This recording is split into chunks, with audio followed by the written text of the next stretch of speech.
বল্টু সোফাতে অলস ভাবে শুয়ে আছে। বল্টুর মা রুমে ঢুকলো। রুমে ঢুকেই বলল, কিরে বল্টু, তুই আবার সোফায় শুয়েছিস? তোকে না বারবার নিষেধ করেছি সোফায় শুবি না। বল্টুর মা কোনোভাবেই আসলে বল্টুকে সোফায় দেখতে চায় না। সোফায় শুয়ে থাকা দেখলেই বল্টুর মায়ের মাথায় রাগ উঠে যায়। তো বল্টু দ্রুত বলল, মা মা আমার ভুল হয়ে গেছে, আমি আর সোফায় বসবো না, আমাকে কিছু বলো না। বল্টুর মা ততক্ষণে পার স্যান্ডেল হাতে করে নিয়ে এসেছে বল্টুকে মারার জন্য। তো এই ভাব দেখে বল্টু আবার ক্ষমা চাইলো, কিন্তু বল্টুর মা তখন বলল, শোন বল্টু, সোফা হলো বসার জন্য, সোফা শোয়ার জন্য নয়, বুঝেছিস? এই কথা বলা মাত্রই বল্টু বলে উঠল, মা তুমি যে স্যান্ডেল নিয়ে আমাকে মারতে এসেছো না, সেই স্যান্ডেলটাও কিন্তু পায়ে দেওয়ার জন্য, আমাকে মারার জন্য নয়। नहीं।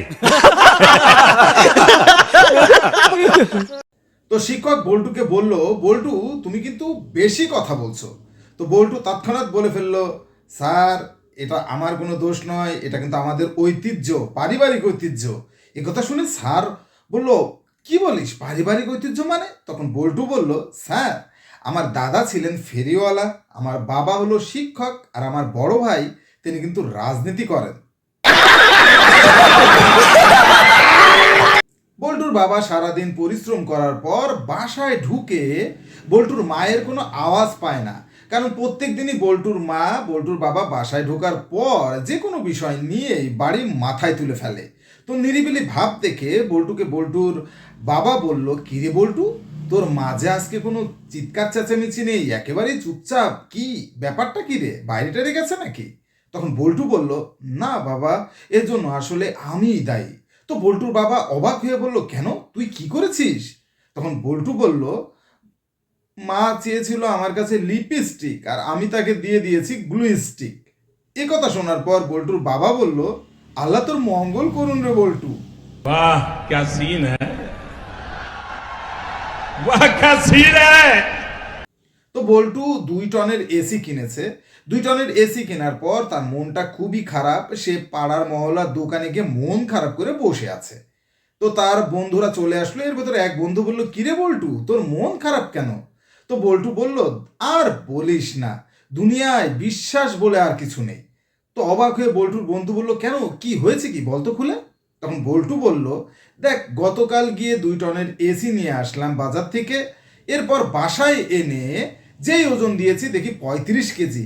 তুই চিন্তা করতে পারিস মানুষ কত খারাপ হয়ে গেছে। कौन है ये लोग, कहां से आते हैं ये?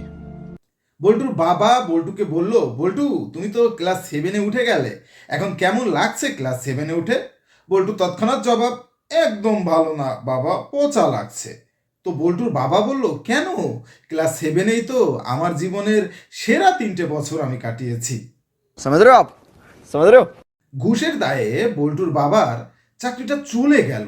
বল্টুর বাবা মনটা খুবই খারাপ, মন খারাপ করে সে বাড়িতে ফেরত আসলো। বাড়িতে ফেরত আসার পর তার ওয়াইফ দেখলো বল্টুর বাবার মন খুবই খারাপ। তো ঘটনা শুনলো। এই ঘটনা শোনার পর বল্টুর মা বল্টুর বাবাকে বলল, তো তুমি এত টেনশন করছো কেন, চিন্তা করার কি আছে, এর তো সমাধানও হয়ে গেছে।